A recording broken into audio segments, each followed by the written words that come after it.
بدو بدی آپ کو آتا ہے؟ آ جاؤ بیٹا سنائیں بدو بدی. بدی بدی کدی مکان ملی کدی میں خوما جوڑا کا نا خیر بچہ. اچھا چاہت فتح علی خان جو ہے نا وہ ہم جب ان کو دیکھتے ہیں ہمیں ان میں نواز شریف نظر آتا ہے. اچھا ہاں اس طرح چاہت فتح علی خان جو ہیں کلاسیکی موسیقی کے گرو ہیں، اسی طرح ہمارے میاں نواز شریف صاحب ہمارے سیاسی دنیا کے چاہت فتح علی خان ہیں. بہرام سے ایک دو سوال پوچھ لیں. جی پوچھ لیں. ووٹ کس کو دینے آپ نے؟ اپنے پارٹی. مکان. اور یہ بتائیں کس کلاس میں پڑھتے ہیں آپ؟ M2. بابا مارتے بھی ہیں کبھی کبھی؟ نہیں. اچھا وہ جو آپ کے بابا کا ایک جملہ مشہور ہوا تھا وہ کیا تھا؟ مجھے پہلے سے نہیں پتا ہے. پتہ ہے آپ نے دفتر میں بتایا تھا مجھے. تو کیا تھا؟ بھول گیا. یہ میں نے اس کو منع کیا ہے کی شکل دینی چاہیے. مکھوا مولانا صاحب پی ٹی آئی میں عمران خان کے بعد کون لیڈ کر سکتا ہے؟ کس میں وہ کیپیبلٹی ہے؟ آپ دیکھ رہے ہیں آپ بڑا دور اندیش ہیں، بڑا دور کا سوچتے ہیں. خان کے بعد تو مجھے کوئی لیڈر نظر نہیں آتا ہے. کیا بنے گا اپنی پارٹی؟ جو بھی بنے گا یہ خان کی ثوابدید ہے کہ خان اس کے لیے کوئی طریقہ کار وضع کرے کہ پارٹی ایک انسٹیٹیوشن کی طرف آئے. وہ آپ کا گھر بڑا لگژری ہے اور بڑے اچھے اسلام آباد کے پوش سیکٹر میں آپ رہ رہے ہیں. پہلے آج عید الاضحیٰ کا دن ہے، آپ کے قائد آپ کے سپاہ جیل میں ہیں. 10 ماہ سے زیادہ کا عرصہ گزر چکا ہے، 2 عیدیں ہو چکی ہیں. کیسا محسوس کیا آپ نے اپنے قائد کے علاوہ؟ میرے قائد کی جو قید و بند ہیں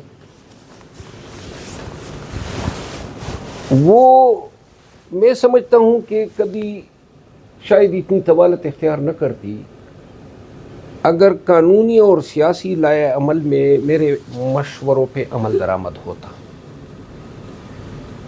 قانونی طور پر بھی میرا لائحہ عمل ڈیفرنٹ تھا. خان کئی اوقات میں میرے ساتھ ایگری بھی کر چکا ہے. یہ بیٹا ماشاءاللہ آپ کا بڑا نوٹیس. یہ ونڈرفل بغیرت ہے. لیکن بہرحال آرام سے بس بیٹھ جاؤ. تو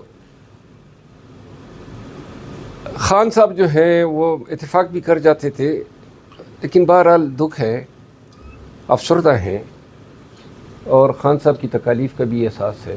بشرا بی بی بھی سابق خاتون اول بھی جیل میں ہیں اور بڑے مسائل برداشت کر رہی ہیں، اور کہا گیا ان کو کہ ان کو کھانے میں کچھ زہر ملا کے دیا گیا. بڑا دکھ ہے، درد ہے پی ٹی آئی میں اس وقت. اصل میں بشرا بی بی خان صاحب کو بڑی عزیز ہے اور خان صاحب کو ذکر پہنچانے کے لیے، تکلیف دینے کے لیے بشرا بی بی کو طرح طرح سے تنگ کیا جاتا رہا ہے. یہ بیچاری خاتون، اس کا نہ خان کی سیاست کے ساتھ یا خان کے عوامل کے ساتھ کوئی اتنا لینا دینا نہیں تھا. ان کا متعدد مقدمات میں ان کے خلاف، اور بالخصوص عدت کا جو مقدمہ ہے وہ انتہائی اخلاقی گراوٹ کا مظہر ہے. تو یہ جو اس کی شکایت آئی کہ جی ان کو شاید تیزاب جو ہیں کھانے میں ملا کے دیا گیا اور اس کا ویٹ بھی گرا ہے.